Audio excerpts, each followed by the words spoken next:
ஐயா உங்களுக்கு சில தலைவர்கள் பிடித்திருக்கலாம், இல்லை என்று சொல்லல. காரைக்குடியை பொறுத்தவரை பெரும் தலைவர்கள் எல்லாம் போட்டி போடுறாங்க. இது பிடித்த தலைவர்களுக்கு ஓட்டு போடுவதற்கான தேர்தல் இல்லைங்க, ஆட்சி மாற்றத்திற்கு ஓட்டு போடுவதற்கான தேர்தல் என்பதை நம்முடைய அன்பு சொந்தங்கள் மறந்துவிடக் கூடாது. ஜனநாயகத்தில் அவர்களுக்கெல்லாம் ஒரு காலம் வரும்பொழுது அன்னைக்கு ஓட்டு போனாங்க. இன்னைக்கு நமக்கு திராவிட முன்னேற்ற கழகத்தினுடைய ஆட்சி வெளியே போகணும். அனைத்து இந்திய அண்ணா திராவிட முன்னேற்ற கழகம் தலைமையிலான தேசிய ஜனநாயக கூட்டணி ஆட்சி உள்ள வரணும். இது மட்டும்தாங்க ஐயா தேர்தல். காரைக்குடியில பார்த்த ஒரு 2-3 நாட்களுக்கு முன்பு ரோட் ஷோ நடந்ததெல்லாம் பார்த்தேன். ஐயா அரசியல் என்பது ஒரு வண்டி மேல உட்கார்ந்து கை காட்டுறது அரசியல் இல்லைங்க ஐயா.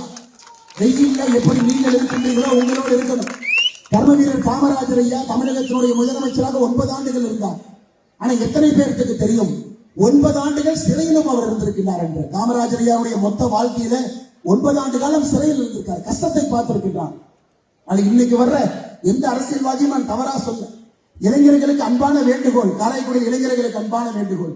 18 வயசுல ஓட்டு போற இளைஞர்கள் 17 லட்சம் பேர் இருக்கு. தமிழ்நாட்டினுடைய தேர்தல் வரலாற்றில் முதல் தலைமுறை வாக்காளர்கள் அதிகமாக இருக்கக்கூடிய தேர்தல் இந்த தேர்தல். 17 லட்சம். 20 வயசுல இருந்து 29 வயசு வரைக்கும் 1,07,00,000 பேர் இருக்கிறீங்க.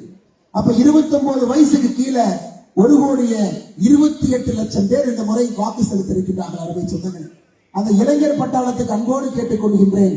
இந்த மாற்றம் என்பது உங்களுக்காகத்தான் பேசிக் கொண்டிருக்கிறேன். அரசாட்சி தெரியாது, அரசு எப்படி செய்வது என்று தெரியாது, இதுவரை அரசியல் இருந்தவர்கள் கிடையாது, உள்ளாட்சி கவுன்சிலராக பணி செய்தவர்கள் கிடையாது. அவங்களை வச்சு அரசமைச்சு யாருக்கு நாம் என்ன பண்ண போறோம் ஐயா? அதனால் இளைஞர் பட்டாளமே, மாற்றத்திற்காக நீங்கள் நிற்க வேண்டும் என்றால் தேசிய ஜனநாயக கூட்டணியோடு நிற்க வேண்டும். மாற்றத்திற்காக நீங்கள் காரைக்குடியில் நிற்க வேண்டும் என்றால் அண்ணன் தேர்போகி பாண்டி அவர்களோடு நிற்க வேண்டும். மாற்றத்திற்காக நீங்கள் காரைக்குடியில் நிற்க வேண்டும் என்றால் அம்மா மக்கள் முன்னேற்ற கழகத்தோடு நிற்க வேண்டும். மாற்றத்திற்காக நீங்கள் காரைக்குடியில் நிற்க வேண்டும் என்றால் நம்முடைய குக்கர் சின்னத்தோடு நிற்க வேண்டும் என்று அன்போடு சொல்லுகின்றேன்.